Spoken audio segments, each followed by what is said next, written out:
Ya, saya akan melanjutkan pada bagian yang selanjutnya. Ini sebenarnya sedikit ya untuk bagian nouns and pronouns-nya.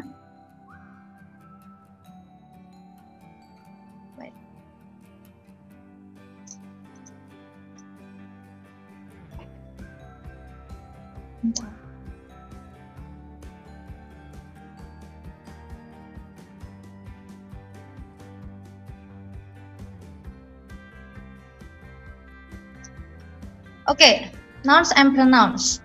Kalau kita belajar mengenai bahasa Inggris, pasti ada kata-kata ya yang mungkin harus kita perhatikan begitu.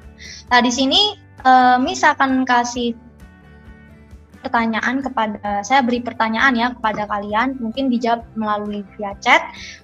Coba list kata-kata apa yang kalian sebut sebagai noun ya. Selama 2 menit, silahkan dituliskan di kolom chat. Ya, saya tunggu. Kata-kata apa yang biasanya kalian sebut sebagai noun atau kata benda? Ya, noun itu bahasa gampangnya kata benda.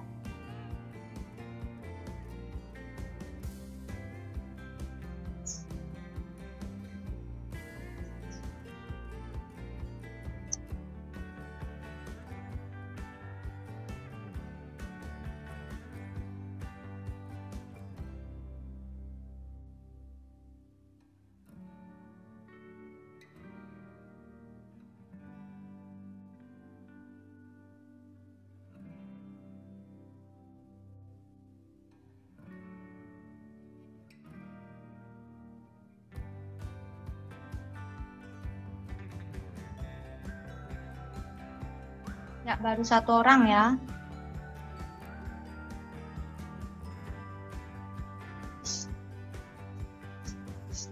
Ya, kata-kata apa yang biasanya kalian sebut sebagai kata benda?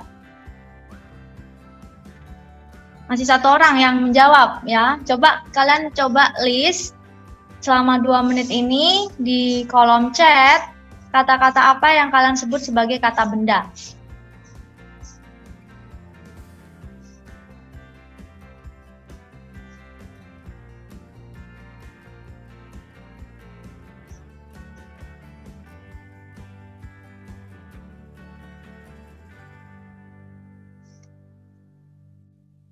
Sudah? Oh, masih 1 orang saja ya yang menjawab. Air, oke, thank you Cecilia. Lanjut. Oke, thank you Lisa Ayu. Ada lagi? Saya beri kesempatan 1 menit lagi ya. Uang, ya benar. Ya, semua orang suka uang ya. Lanjut, ada lagi?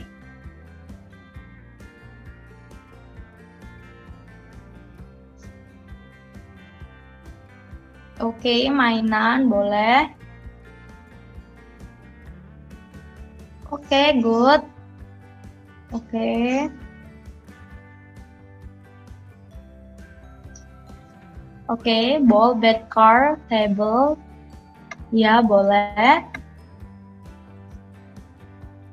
Oke.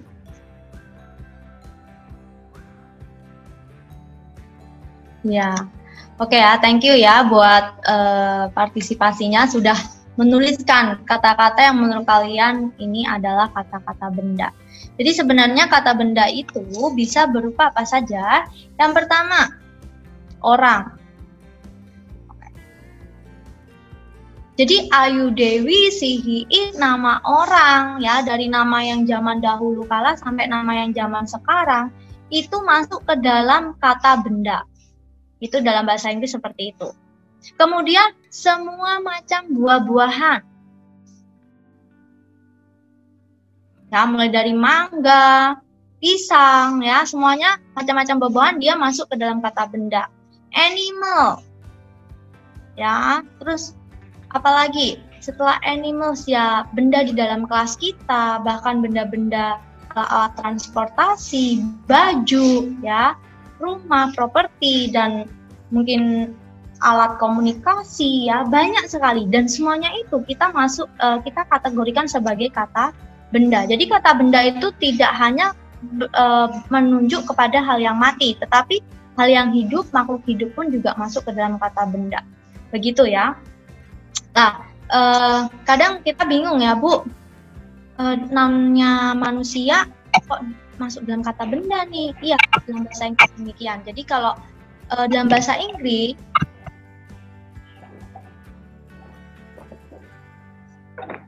dalam bahasa Inggris orang pun juga masuk ke dalam kata benda atau noun. Oke, lanjut. Lihat ini, ada subjek, ada objek, ya. Jadi ketika kita mengidentifikasi, sepertinya ada yang belum ke-mute ya.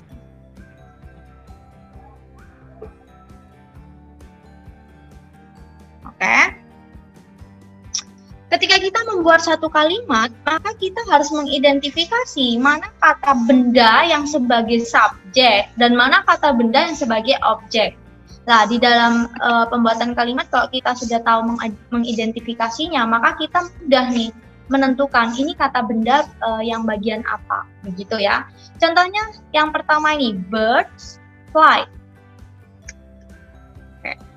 Birds fly. Nah, burung-burung terbang. Jadi di sini ada yang namanya kata benda, yaitu burung. Ya, dia disebut sebagai noun subject. Gitu. Kemudian bagaimana nih dengan yang ini? John is holding a pen. John di sini ini sebagai juga sama noun subject. Sedangkan a pen di sini sebagai noun object karena dia merupakan kata benda yang sebagai objek. Kapan saya menggunakan mengidentifikasi kalimat itu sebagai subjek dan kapan saya mengidentifikasi itu sebagai objek? Ketika ya namanya saja subjek, berarti dia aktif melakukan sesuatu. Kalau dia aktif melakukan sesuatu, maka dia disebut dengan noun subject. Begitu ya. Kemudian lanjut, birds fly in the sky. Nah, birds ini juga noun subject. In the sky ini itu berada di dalam preposisi. Namanya ini adalah preposisi objek. Jadi dia nounnya ini noun untuk preposisi. Ya, noun untuk preposisi objek karena dia menunjukkan nama tempat, begitu. Nama tempat bisa masuk ke dalam kata benda nggak? Bisa. Ya, tetap bisa.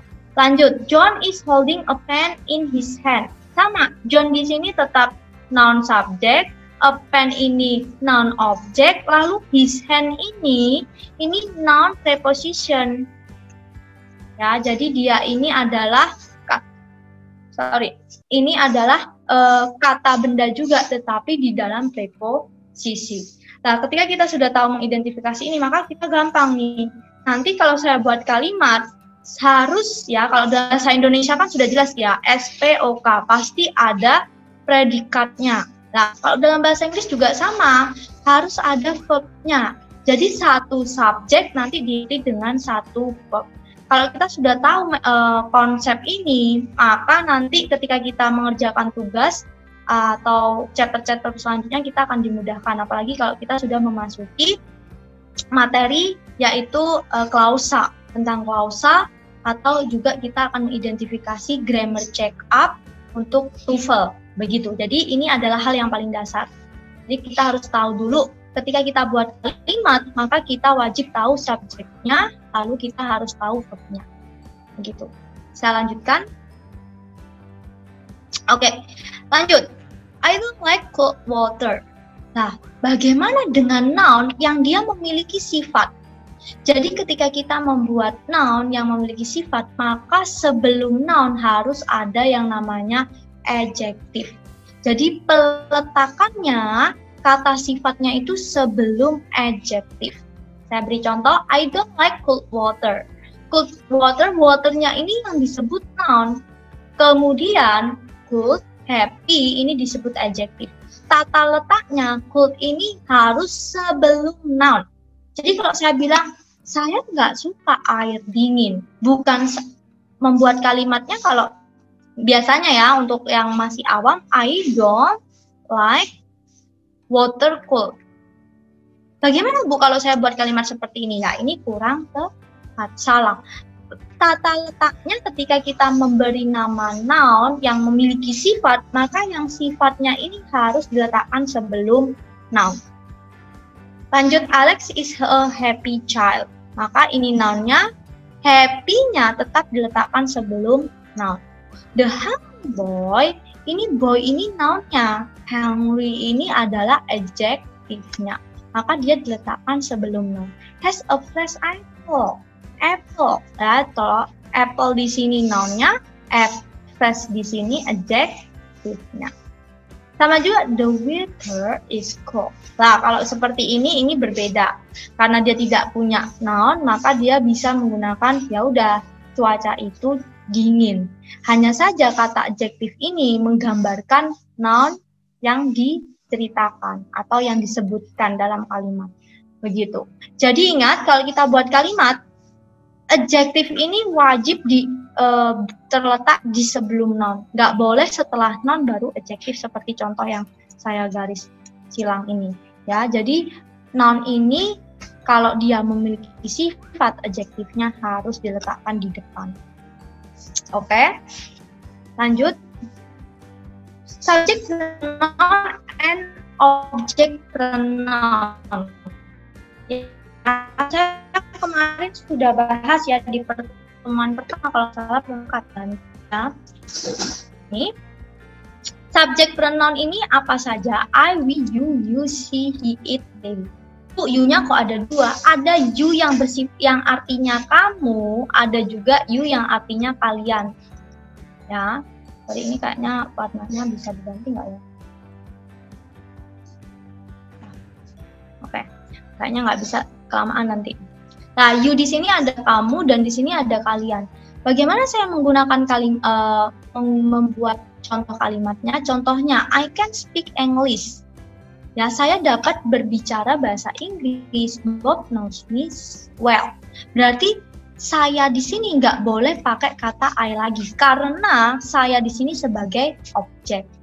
Ya, we can speak English. Bob knows us well. Ya, sama kami di sini nggak boleh pakai we lagi. Bob knows we. Itu udah salah. Kalau kalian pakai we di sini, ini udah salah. Yang betul us, karena di bagian kami sebagai objek itu namanya me, us, sorry, udah nggak login ya, us, begitu ya. Lanjut, they can speak English, Bob knows them well. Jadi ketika kita bilang they ini di sini sebagai kata subjek, maka sebagai objek nggak boleh pakai they lagi, pakai them. Ya, yang betul pakai them. Jadi kalau dia pakai they gimana Bu? Ya tetap salah. Ingat, subject pronoun dan object pronoun ini penting. Ini paling dasar. Tapi kalau kelas 7 ya, biasanya kelas 7 yang saya cek kalau udah mengerjakan tugas, terus saya meminta untuk mendeskripsikan sesuatu tentang keluarga atau tentang daily activity, maka dia seringkali keliru ya. Yang subjek ini tetap dijadikan objek. Lah ini keliru. Kurang tepat. Jadi kalau kita sudah tahu pronoun itu kata ganti, maka kita harus menempatkannya secara tepat. Mana yang sebagai subjek, mana yang sebagai objek. Contoh paling gampangnya ya, I love you. Nah, saya cinta kamu, ya kan? Terus kita buat lagi kalimat, you love I. Boleh nggak kira-kira? Nggak boleh ya. I di sini nggak boleh karena dia sebagai objek, maka saya sebagai objek ini gantinya you love. Ini yang benar. Ya, kalau kalian lupa ini adalah contoh yang sederhana yang biasanya kita bisa ingat. Ya, lanjut. Noun, singular and plural. Dalam bahasa Inggris ada yang disebut dengan singular noun, ada juga yang disebut dengan plural noun. Ada yang irregular, ada yang regular. Artinya apa? Ada yang beraturan dan ada yang nggak beraturan. Nah, makanya kita harus bahas satu persatu. Di sini singular noun ini adalah noun yang punya satu benda saja. Contohnya one pen, berarti pennya hanya ada satu. Kalau namanya singular, maka dia tidak butuh s. Ingat ya, karena dia singular, maka dia tidak butuh s. Berbeda dengan plural noun, karena di sini ada pens, ya. Karena jumlahnya ada 2, maka wajib ada S.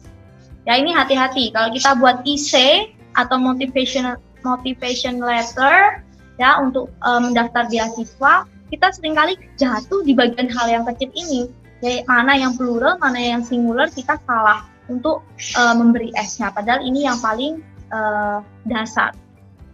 Contoh lagi baby, karena dia terakhirannya adalah Y, maka dia babies. Ya, saya bacanya baby, berarti I kan, saya pakai ES. Ada beberapa kalimat yang terakhirannya itu adalah I, maka saya bacanya dengan untuk yang plural dia akan ditambah dengan IS. Ya. Lalu boy, kalau boy, boys. Untuk plural wife, wives. Nah, wives di sini kalau satu orang itu pakai wife. Kalau banyak udah bentuknya berbeda. Jadi wives di sini udah diganti, nggak pakai S lagi tapi pakai T. Ya. Lalu thief, thieves. Nah, ini untuk yang irregular noun. Lanjut class, classes. Tomato, tomatoes. Nah, bagaimana saya cara mengingatnya? Kalau tidak ada tips yang untuk ini, yang penting sering-sering aja menambah kosakata dan noun sebanyak-banyak mungkin. Karena untuk bagian yang plural itu seringkali untuk bagian yang plural ya, itu seringkali kita ada beberapa yang perlu dihafalkan begitu. Wait, ada chat. Miss, saya pamit dulu. Oh ya, nggak apa-apa. Semangat bekerjanya Mas. Ya, lanjut. Kita masuk ke irregular plural forms. Ya, ini yang biasanya muncul ya. Saya sudah data beberapa kata-kata yang mungkin ini seringkali muncul tetapi kita jarang ingat. Child, kalau dia banyak maka dia children. Boleh nggak Bu, kalau saya tulis child, saya tambahin S? Salah. Karena dalam bentuk plural dia bentuknya children. Jadi makanya kalau child is itu betul. Kalau children is itu udah salah. Karena children di sini dia bentuknya jamak atau plural. Foot, feet, ini kaki ya. Jadi bukan food yang diberikan. Oke, food yang diberikan S. Ya, ini juga salah. Nah, ini ada chat ya. Bentar. Oke, lanjut ya. Sekarang tikus. Tikus juga kalau bentuknya plural dia pakai mice, bukan mouse lagi. Woman karena dia banyak maka dia pakai en, bukan an. Jadi ini yang keliru ya. Biasanya kalau kita buat kalimat woman is, nah kita anggap en ini itu adalah satu jumlahnya. Padahal kalau dia pakai ini artinya plural, berarti dia are, bukan is lagi kalau kita buat kalimatnya. Ya, men juga sama seperti itu. Hati-hati di bagian ini, dan ini nggak bisa kita mengidentifikasi oh ini irregular atau tidak. Wajib dihafalkan begitu ya, supaya kita bisa ingat terus. Fish itu bisa plural, bisa juga singular, dan tidak perlu ditambahin S. Fish, misalnya saya tambahin S terus R, ya ini kurang tepat karena fish ini bisa menggambarkan singular dan plural. Makanya disebut dengan irregular plural forms ya. Bagaimana dengan people, orang ya, masyarakat atau orang, tetap dia nggak perlu ditambahin S untuk menunjukkan dia banyak, karena people saja sudah menunjukkan kalau dia banyak. Begitu ya. Nah, ini adalah beberapa nouns irregular yang sudah saya data. Silahkan kalian hafalkan nanti di bagian PDF yang saya kirimkan supaya kalian bisa mengingat sepanjang masa. Kemudian bagaimana dengan nouns yang dia bisa dihitung dan dia tidak bisa dihitung? Ya, tadi sudah ada beberapa di antara teman-teman yang sudah membagikan apa saja nouns-nouns yang sudah bisa dihitung dan yang tidak bisa dihitung. Ya, contohnya ini. Book ini bisa dihitung. Kenapa ini ya? Oh sorry. Waduh, kena kabel ya, jadi seperti ini.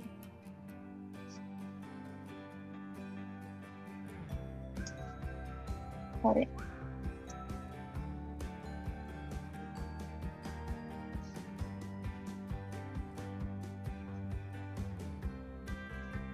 Aduh.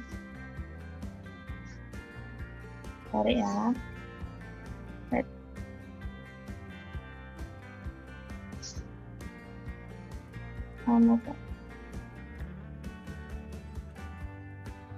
Nah.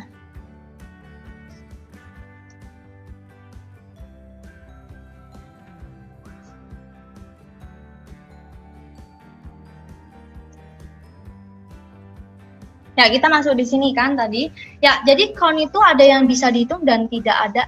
Noun itu bisa ada yang dihitung dan ada yang tidak bisa dihitung. Contoh-contohnya ini. Kemudian kalau dia tidak bisa dihitung, ya dia bisa berupa apa saja.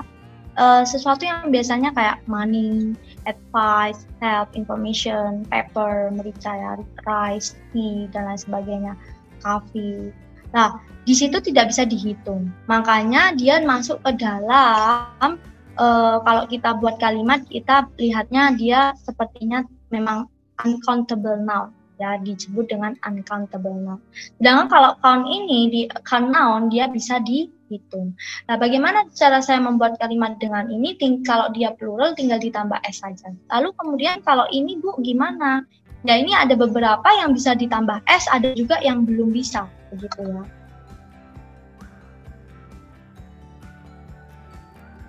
Oke, thank you pertanyaannya. Nanti saya akan jawab ya. Kenapa money itu tidak bisa dihitung ya? Oke. Kita lanjutkan sebentar ya. Nanti pertanyaan di akhir saja, biar enak. Saya akan tuliskan nanti. Oke, sekarang noun count untuk yang using a, and, versus some. Ya sudah jelas ya. Di sini kalau kita buat kalimat dia jumlahnya 1, maka kita pakai a. Bagaimana, Bu? Kok ini kapan saya menggunakan a? Kalau kemarin saya udah jelaskan, yaitu dia wajib yang kalau kita baca dia itu diawali huruf vokal. Nah, our ini kan dia diawali huruf vokal, maka saya wajibnya tidak a lagi, tapi pakai an. Begitu.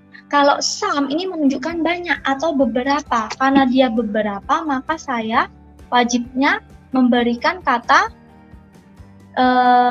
bendanya ini diberi S, atau yang kita sebut ya dia menunjukkan pluralnya saja. Nah, Bu, kalau saya pakai some tapi pakai pen saja tanpa S bagaimana? Ya, ini kurang tepat. Gitu ya. Lanjut. Kemudian bagaimana dengan benda-benda yang kita hitung ini? Dia itu kadang kuantitasnya tidak spesifik, begitu ya.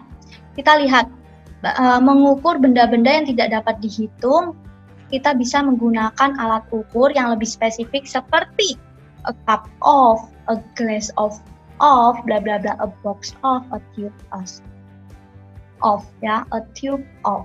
Nah, saya memiliki pertanyaan kepada teman-teman. Coba kira-kira benda apa saja ya kira-kira yang teman-teman itu membutuhkan alat ukur ketika dia kata benda tersebut itu tidak bisa dihitung. Ya, misalnya sugar. Ya, sugar ini kan kita tahu ya, sugar ini nggak bisa dihitung.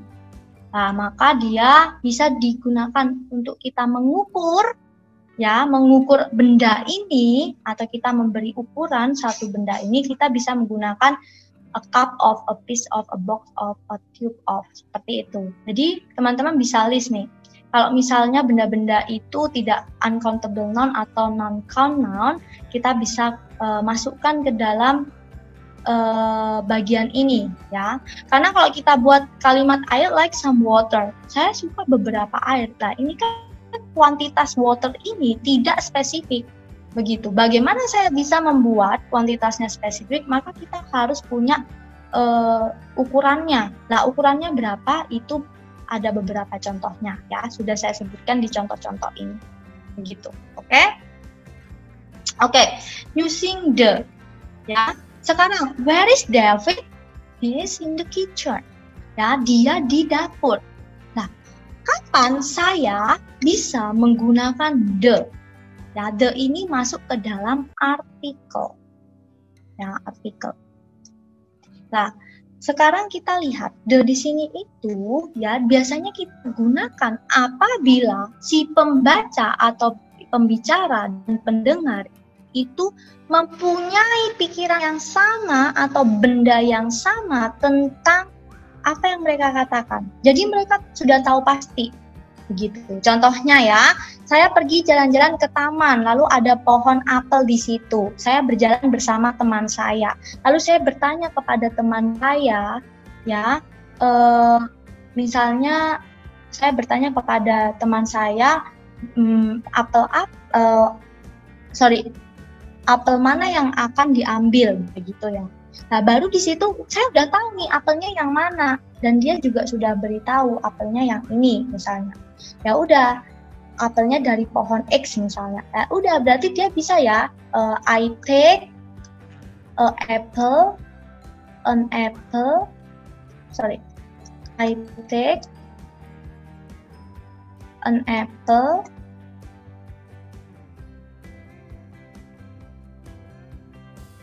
in the tree. Nah, di sini karena saya tahu pohon yang dia maksud itu yang mana, dan dia juga tahu pohon yang dia maksud itu yang mana, maka saya boleh pakai kata the, begitu ya. Jadi the ini digunakan ketika si pembicara dan si pendengar punya pikiran atau tahu bendanya itu yang mana atau orangnya yang mana. Using some and any. Ya, banyak orang yang menggunakan some untuk uang ya, atau untuk beberapa benda dia juga menggunakan some. Lah, saya memberikan contoh di sini using some and any. Grace has some money. Ya, berarti dia mempunyai beberapa uang. Ya, ini some ini digunakan untuk kalimat yang bersifat positif. Lalu bagaimana Bu dengan kalimat negatif? Kalau dia merupakan statementnya negatif, maka dia bukan pakai some lagi, tapi any. Artinya sama nggak ya? Sama. Grace punya beberapa uang. Grace nggak punya beberapa uang. Nah, any ini dia hanya digunakan pada bentuk kalimatnya negatif. Kalau kalimatnya negatif, baru saya menggunakan any. Oke, 10 menit lagi sepertinya selesai ya waktunya. Oke. Harus di-upgrade karena saya nggak pakai berbayar. Oke, indefinite pronoun something, someone, anything, dan anyone. Nah, ini juga sama. Kalau something, dia itu digunakan untuk kalimat yang positif. Kalau someone juga sama digunakan untuk kalimat yang positif. Bagaimana kalau dia itu digunakan untuk kalimat yang negatif? Maka saya nggak pakai something lagi, tapi pakai anything, pakai anyone. Nah, itu perbedaan antara something, someone, anything, dan anyone. Nah, ini masuk ke dalam kategori kata benda. Something itu kata benda, someone kata benda, anything kata benda, anyone kata benda. Tapi penggunaannya harus jelas. Kalau saya membuat kalimat positif, maka saya harusnya memakai something dan someone untuk something untuk benda, someone untuk seseorang. Tapi kalau saya membuat kalimat negatif, ya contohnya ini ada kalimat negatif yang menunjukkan negatif, saya nggak boleh pakai something lagi dan saya nggak boleh pakai someone lagi. Saya wajib hukumnya pakai anything dan anyone. Itu ya, itu yang membedakan untuk something, someone, anything, dan anyone. Oke, indefinite pronouns, nothing and no one. Ini sama juga. Tapi ini agak sedikit berbeda. Coba kita lihat contoh ini. I don't say anything. Saya nggak ngomong apa-apa. Ya, ini bahasa Indonesianya seperti itu. Saya nggak ngomong apa-apa. Nah, kalau saya bilang I don't say anything di sini, itu bisa kita ganti kalimatnya I say nothing. Sama, artinya sama. Mengapa sama? Karena I say nothing berarti ya saya nggak ngomong apa-apa. Artinya sebenarnya sama. Nothing di sini sudah menunjukkan bentuk negatif antara ini, anything, dan don't ini. Nah, begitu. Jadi kalau kita buat kalimat I don't say anything sama I say nothing itu sama. Perbedaannya ya itu tadi. Kalau I don't say anything dia lebih detailkan. Kalau I say nothing, nothing di sini sudah mencakup kalimat negatifnya dan anything-nya. Begitu. Lanjut, I don't see anyone. Saya nggak melihat siapapun. Nah, anyone di sini bisa juga diganti dengan no one. Loh Bu, kok bisa? Iya, karena no anyone yang ditambahkan ada don't-nya, ini menunjukkan ya saya nggak melihat siapa-siapa. Itu sama artinya dengan I see no one. Nah Bu, ini loh kan ada no, kemudian no-nya kok di depan sini ya Bu? Ini kan nggak boleh Bu, kalau bentuk negatif itu kan harus ada auxiliary dan lain sebagainya. Biasanya kan ada pertanyaan seperti itu ya. Nah, kenapa ini berbeda? Karena ini adalah bentuk khusus ya. Jadi nothing dan no one ini memang dikhususkan untuk mereka itu adalah pronoun antara anyone dan don't. Artinya apa? Dia adalah kata gantinya dari anyone dan don't. Nothing ini adalah kata gantinya dari anything dan don't yang ketemu. Nah, kalau don't ketemu anything, maka dia jadinya nothing. Kalau don't ketemu anyone, jadinya no one. Begitu ya. Tapi tetap sama-sama artinya. Yang berbeda, yang membedakan adalah kalau pakai nothing, berarti nggak perlu pakai kalimat negatif. Kalau sudah ada no one, nggak boleh ada kalimat negatif. Karena nothing dan no one ini sudah menunjukkan kalimat negatif. Ya, begitu. Oke, thank you. Nanti untuk tanya jawab saya akan kirimkan linknya ya. Ada sesi tanya jawab, saya akan kirimkan linknya khusus untuk teman-teman. Jadi teman-teman boleh simpan, nanti boleh join lagi karena saya masih punya waktu ini kurang dari 5 menit 54 detik ya. Jadi nanti takutnya kita keganggu ya. Bisa istirahat dulu sambil mempersiapkan pertanyaan, nanti saya kirim link untuk pertanyaan.